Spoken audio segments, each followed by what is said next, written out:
Pedimos que providencie um copo com água para a fluidificação. Vamos iniciar com a oração que Jesus nos ensinou. Pai nosso que estás nos céus, na terra, em todos os mundos espirituais, santificado e bendito seja sempre o teu nome.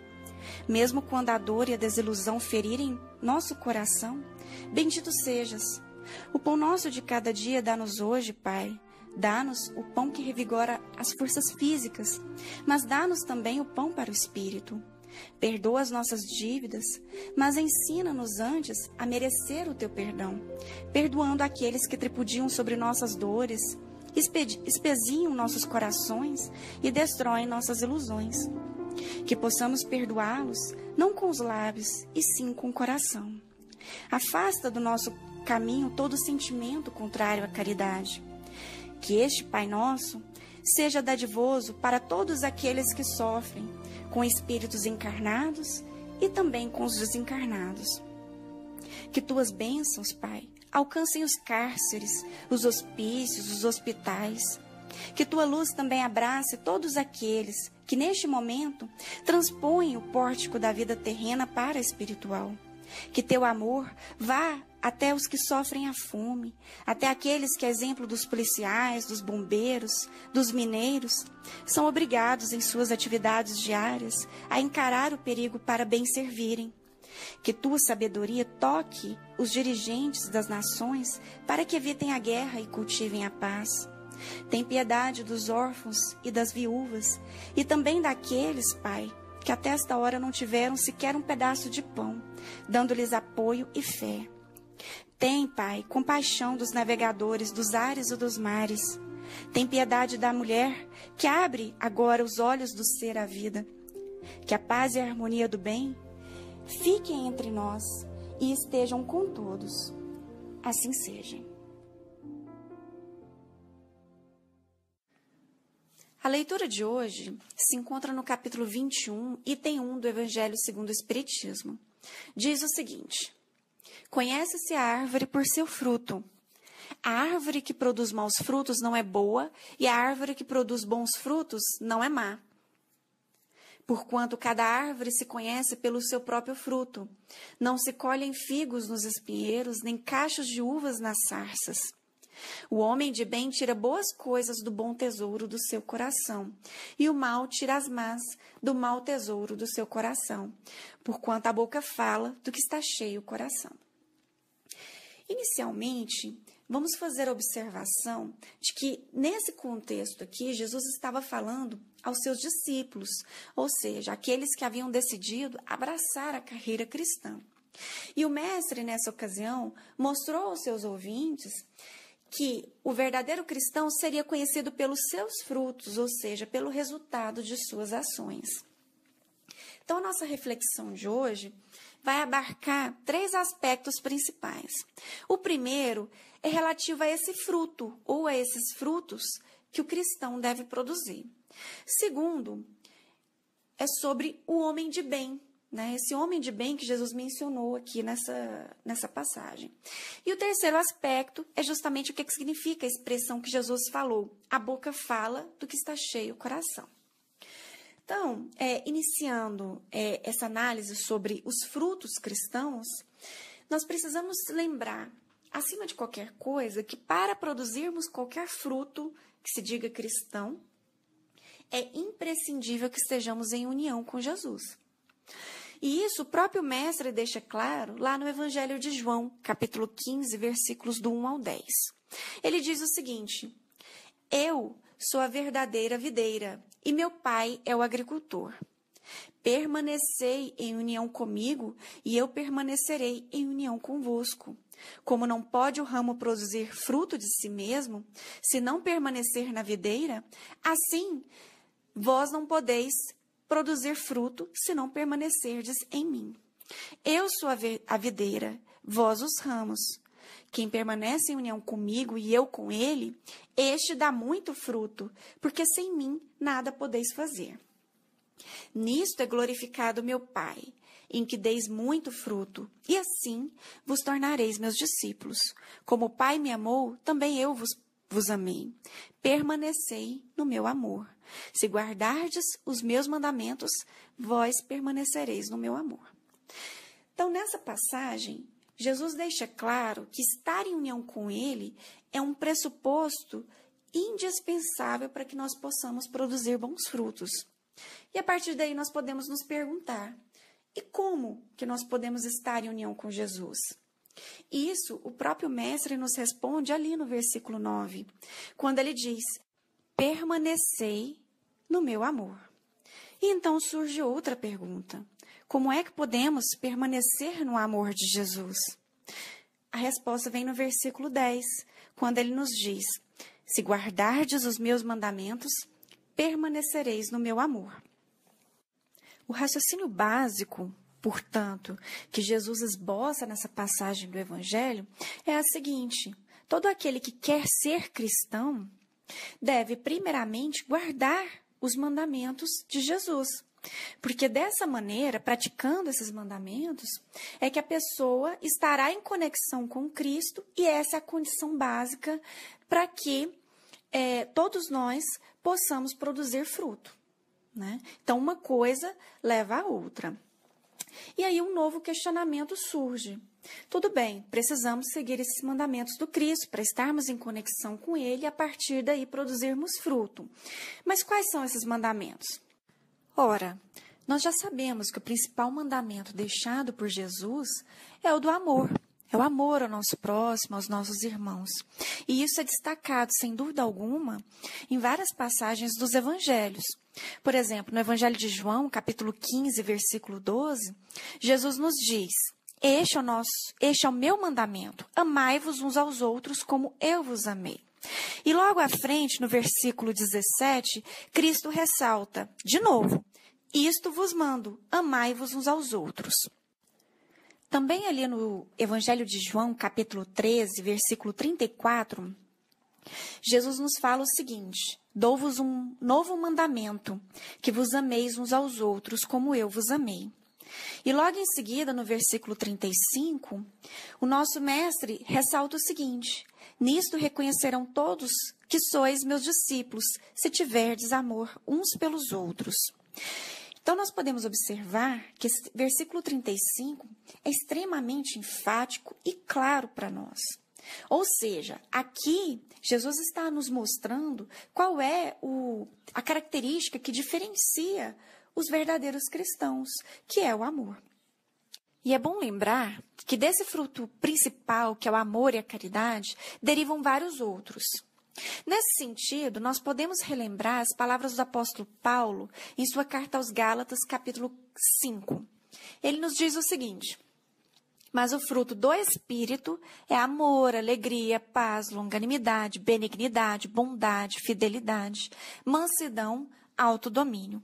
Contra essas coisas não existe lei, pois os que são de Cristo crucificaram a carne com suas paixões e seus desejos. Nós podemos perceber que nesse trecho do capítulo 5, Paulo está fazendo, na verdade, um contraponto entre as obras da carne, que estão ligadas ao nosso primitivismo e aos nossos instintos, e as obras do Espírito. E ele destaca o que para nós? Justamente que cabe ao cristão investir no tesouro do Espírito. E por que isso? É claro que é porque a carne é perecível. Ela vai acabar com a morte do corpo físico. Entretanto, o espírito é imortal, né? Então, a coisa mais inteligente, mais sábia que o cristão pode fazer é justamente priorizar a conquista desses tesouros espirituais, desenvolvendo as virtudes que derivam do amor, né? E, diante disso, nós podemos fazer a seguinte observação. Nossa, mas é muito difícil cultivar esse fruto do Espírito, porque ele envolve muitas características que nós ainda não temos, né? Só que nós devemos ter cuidado com esse tipo de raciocínio, porque o que o Paulo está fazendo aqui é justamente não dizer que nós já devemos ter essas características desenvolvidas e prontas e acabadas. Não, é justamente que nós devemos desenvolver o nosso potencial divino, cultivando essas virtudes por ele elencadas. né? E aí surge, lógico, a pergunta: como que podemos cultivar essas virtudes? O benfeitor espiritual Emmanuel, na obra O Consolador, na questão 253, lança luz sobre essa questão.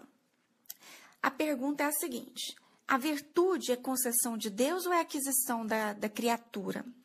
E aí o Emmanuel responde: a virtude é sempre sublime e imorredoura aquisição do espírito nas estradas da vida, incorporada eternamente aos seus valores, conquistados pelo trabalho no esforço próprio. Aqui fica claro que essas virtudes não serão dadas para nós como um dom, como um presente dado de graça vindo dos céus. Não. O que o benfeitor destaca nesse trecho aqui é justamente que para poder desenvolver essas qualidades correlatas aqui ao fruto do Espírito, nós precisamos, primeiro, de tempo, porque é algo que nós conquistamos ao longo de muitas encarnações. E segundo, precisamos de ter perseverança. Por quê? Porque ele destaca muito a necessidade do esforço. É algo que não virá de graça, é algo que nós deveremos conquistar por meio do nosso trabalho, né? E diante de tudo isso daqui que nós já falamos, nós podemos tirar uma conclusão básica, que é justamente o seguinte: a essência do ensinamento de Jesus, quando ele nos traz essa imagem da árvore boa, que é identificada pelo fruto bom, de tudo isso, nós depreendemos que o cristão verdadeiro ele é identificado não pela religião que ele escolhe, não pelo nome que ele dá a si mesmo, se é cristão ou não, mas sim por todo o modo de vida que ele adota, né? E esse modo de vida tem que ser adequado, compatível com o modelo que Cristo nos deixou. Então, a grande ênfase aqui é na prática cristã. É isso que Jesus estava destacando em Lucas, capítulo 6, versículo 45. E logo em seguida, depois de ele nos trazer essa imagem da árvore boa, ele nos traz ali no versículo 46 o seguinte questionamento: por que me chamais Senhor, Senhor, mas não fazeis o que eu digo? Olha novamente o mestre, tornando ainda mais claro o ensinamento dele. Ou seja, não basta fazer orações, cantar cânticos a Jesus, a Deus. É preciso que você faça aquilo que o mestre diz, né? No Evangelho de João também, só que ali no capítulo 15, versículo 14, de novo nós vemos o mestre enfatizando essa questão da prática, porque ele nos fala: vós sois meus amigos se praticais o que eu vos mando. Também no Evangelho de João, capítulo 8, ali no versículo 31, novamente nós vemos essa lição. Jesus assim ressalta a questão: disse então Jesus aos judeus que nele haviam crido: se permanecerdes na minha palavra, sereis verdadeiramente meus discípulos. Então, o que nós percebemos aqui é o seguinte: é a ênfase nos verbos fazer e praticar. Porém, não é um qualquer fazer e praticar. Nós devemos praticar e fazer isso que Jesus nos mandou continuamente. É isso que ele quis dizer quando ele disse: se permanecerdes na minha palavra. Então, nós devemos permanecer nessa prática, fazer dos ensinamentos de Jesus um verdadeiro modo de vida, algo que se aplica no nosso cotidiano, né?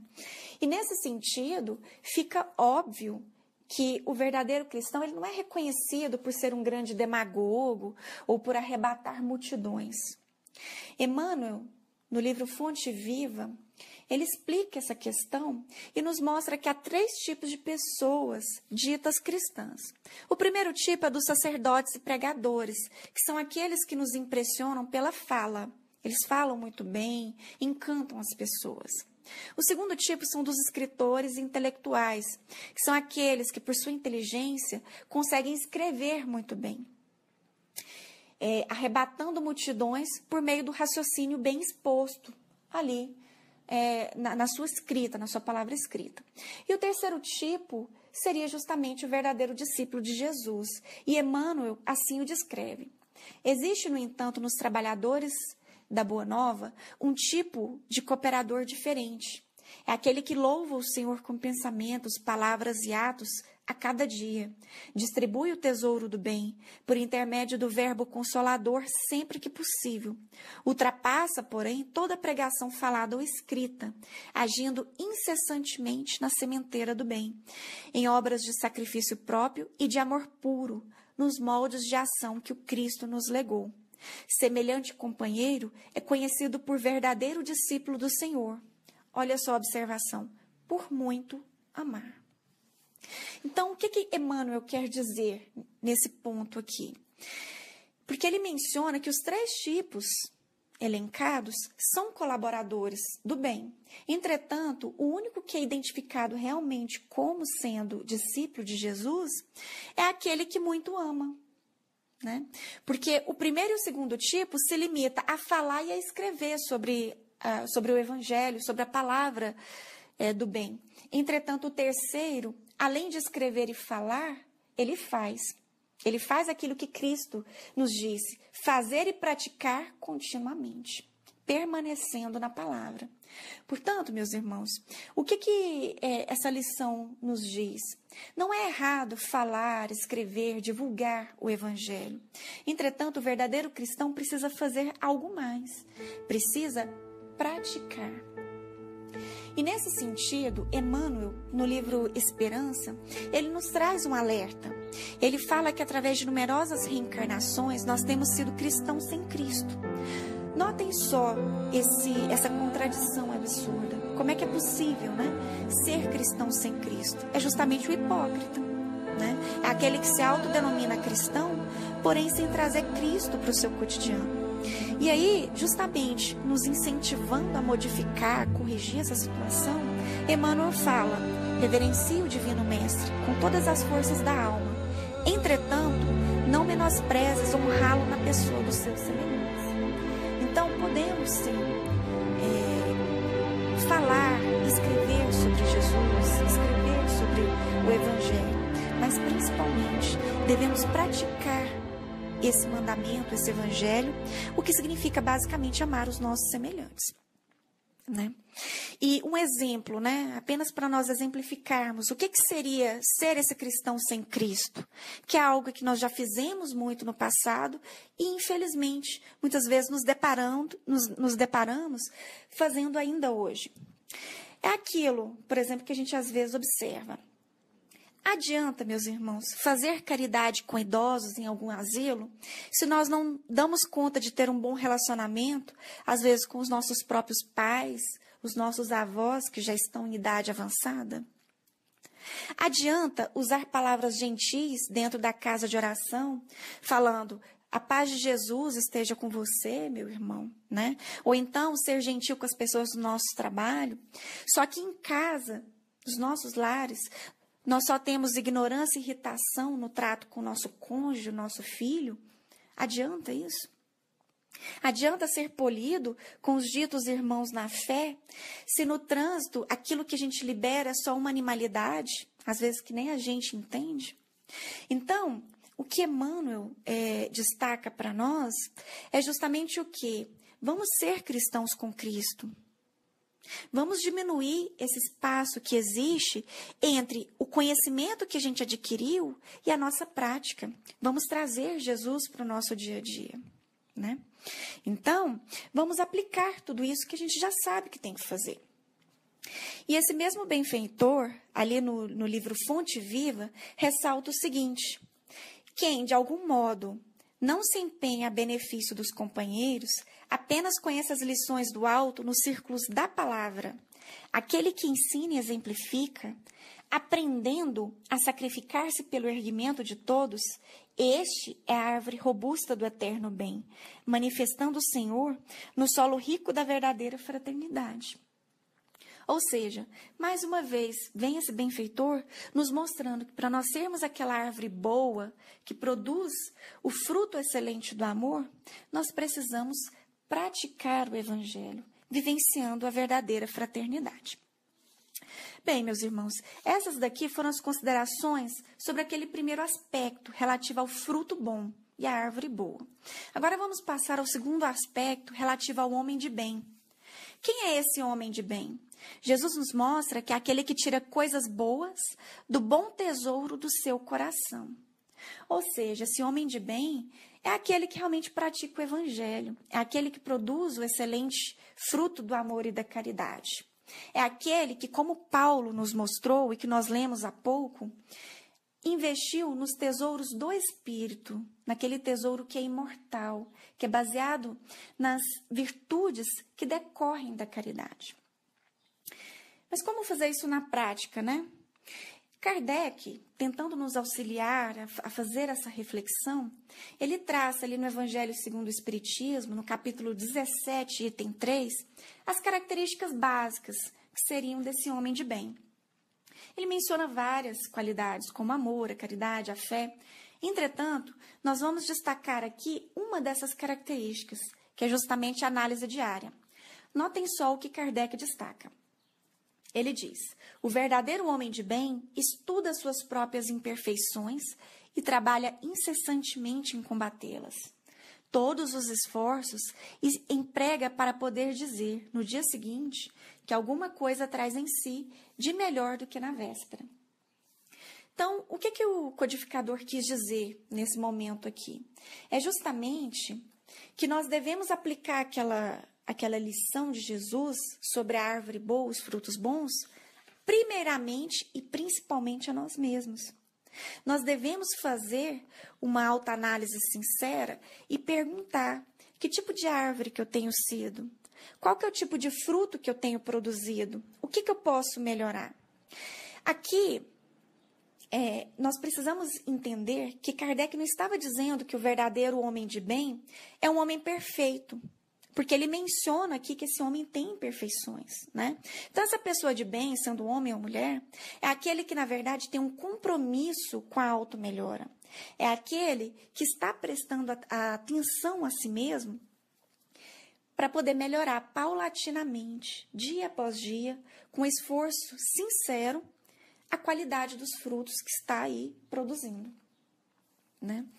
E em relação a essa questão dessa autoanálise que visa, né, essa busca do autoconhecimento, é útil relembrar as palavras de Joana de Ângeles no livro O Homem Integral. Ela nos fala o seguinte: ninguém se engane e não engane a outros. Uma autoanálise cuidadosa, uma reflexão periódica a respeito dos valores reais e aparentes, a meditação sobre os objetivos da vida, conseguem pautas e medidas para a harmonia, para o êxito real do ser. Então, o que nós devemos fazer aqui, segundo esses ensinamentos, é justamente o quê? Traçar um diagnóstico honesto sobre nós mesmos, porque disso depende a nossa trajetória evolutiva. A Joana nos mostra que, sem fazer essa autoanálise, sem conduzir esse processo de automelhoramento de maneira consciente, a gente não tem como evoluir, né? E nesse mesmo livro, que é o livro O Homem Integral, essa benfeitora nos mostra o tanto que é primordial esse autoconhecimento. Ela diz o seguinte: o parto produz dor e a recompensa com bem-estar ensejando a vida. O autodescobrimento é também um processo de parto, impondo a coragem para o acontecimento que libera. Examinar as possibilidades com decisão e enfrentá-las sem mecanismo de pistas ou de escape constitui o passo inicial. Por que a Joana de Ângeles faz esse apontamento? Porque nós, muitas vezes, temos certas sombras em nós, meus irmãos, que nós, às vezes, não temos condições de assumir nem para nós mesmos, né? Mas aí a Joana destaca, ela fala: olha, por mais doloroso que seja enfrentar esses defeitos que nós temos, isso é primordial. Nós não podemos fugir dessa realidade, né? Porque nós temos vários mecanismos desculpistas, de escape. Às vezes a gente identifica algum defeito e nós tentamos, então, arranjar justificativas, dizendo que somos assim mesmo, que é muito difícil melhorar. Só que esse tipo de comportamento não nos leva a lugar nenhum. A saída é enfrentar esse problema, entendê-lo e superá-lo. Portanto, se nós identificamos que os nossos frutos estão assim meio podres, né, que não estão tão vigorosos, a melhor saída é, ao invés de fugir disso, assumir. Não, eu tenho esse defeito, eu tenho essa dificuldade. E a partir daí, eu tenho que entender o quê? Traçar a minha meta, traçar o meu plano de ação para ver quais são os procedimentos que eu tenho que tomar para realmente melhorar a qualidade desse fruto que eu estou produzindo, né? Bem, agora nós vamos passar à análise do terceiro aspecto que nós nos propomos aqui, que é justamente a expressão: a boca fala do que está cheio o coração. Jesus, ao mencionar a questão da árvore boa que produz fruto bom, ele fecha o raciocínio dele mencionando justamente isso, né? Que nós falamos aquilo que é condizente com o que está no nosso coração. E por que isso, né? Porque nós temos que entender que o principal fruto que o cristão tem que produzir é o amor, ou seja, a caridade. Só que a caridade ela tem várias facetas, e uma delas é justamente a indulgência para com os defeitos dos nossos irmãos. E nós costumamos falhar muito em relação a isso. Por quê? Porque nós não temos paciência com os defeitos dos outros. Ao invés de nós procurarmos focar os nossos próprios defeitos para a gente ser uma pessoa melhor, a gente costuma fugir disso e focar o defeito de quem? Do outro. E aí surge o mau uso da língua, porque aí nós começamos a fofocar, a enfatizar o defeito do outro, a falar mal. E aí, o que Jesus nos chama a atenção é, as palavras mostram o que tem, o que existe no nosso coração. Então, se a nossa palavra, se a nossa conversação está sendo de baixa qualidade, é porque nós estamos tendo aqui um sinalizador. Por quê? Porque se nós estamos falando só coisas ruins, estamos falando muito mal dos outros, é porque os nossos sentimentos e os nossos pensamentos estão tendo péssima qualidade, né? E aí vem o seguinte raciocínio: de nada adianta distribuir o pão ou a sopa para quem está em necessidade material, se nós estamos fora daquele momento ali sempre falando mal dos outros. Por quê? Porque tão importante quanto é distribuir o pão a quem precisa, é também cuidar da nossa própria língua, desenvolvendo a indulgência, né? Ambas são facetas tão importantes, né, igualmente importantes da caridade. Sobre essa questão do controle da própria língua, Tiago nos alerta o seguinte: a língua, ninguém consegue domá-la, é mau e irrequieto e está cheia de veneno mortífero. Com ela bendizemos o Senhor nosso Pai e com ela maldizemos os homens feitos à semelhança de Deus. Então, o que isso quer dizer, né? É que nós temos mesmo, nós somos imperfeitos e temos mesmo muita dificuldade em domar essa língua, em fazer bom uso do dom da fala, né? E Jesus, quando ele estava dizendo sobre os frutos que o cristão tem que desenvolver, tem que cultivar, e sendo ele, né, sendo o principal fruto o amor, ele poderia ter destacado vários aspectos desse fruto do amor, mas ele selecionou justamente o aspecto relacionado à fala, à palavra. Por quê? Porque ele nos conhecia profundamente, sabia que todos nós temos uma dificuldade enorme de fazer bom uso da língua. Então, foi por isso que ele falou: olha, para você ser um cristão de verdade, você tem que produzir fruto condizente com o modelo que eu estou deixando para você, que é o do amor. E isso inclui tudo, o seu pensamento, a sua ação, e aí veio o destaque dele. Inclui também a sua palavra, o uso que você faz da sua língua. E aí, como fazer isso na prática? Eis a questão, né? Aqui cabe a dica da Joana de Ângeles, ali no livro Convites da Vida. Ela diz o seguinte: a prudência é atitude de sabedoria. Prudência no falar, prudência no agir, prudência quando pensar. Ou seja, devemos pensar antes de agir e falar, procurando refletir também os nossos dizeres, na nossa fala, os ensinamentos cristãos, lembrando sempre que, se nós construirmos um tesouro espiritual sólido, vai ser mais fácil, mais natural fazer isso.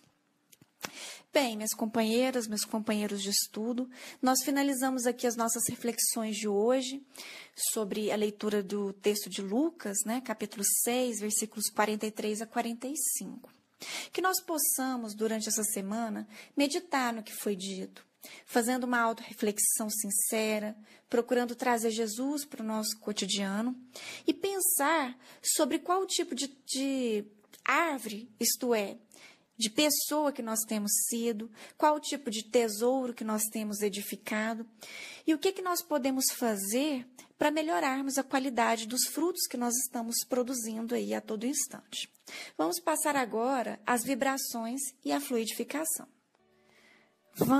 Temos a oração final. Prece de Emmanuel.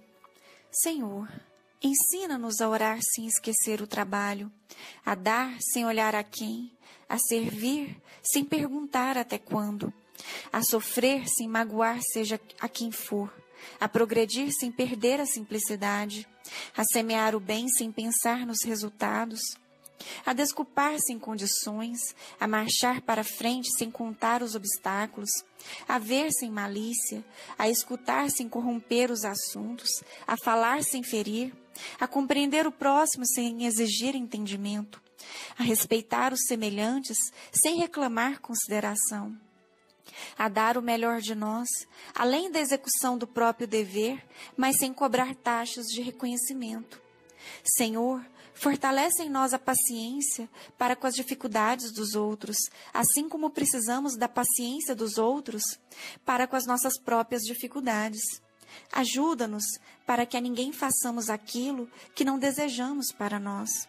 Auxilia-nos, sobretudo, a reconhecer que a nossa felicidade mais alta será invariavelmente aquela de cumprir os desígnios, onde e como queiras, hoje, agora e sempre. Assim seja. Minhas companheiras e companheiros de estudo, agradecemos a espiritualidade da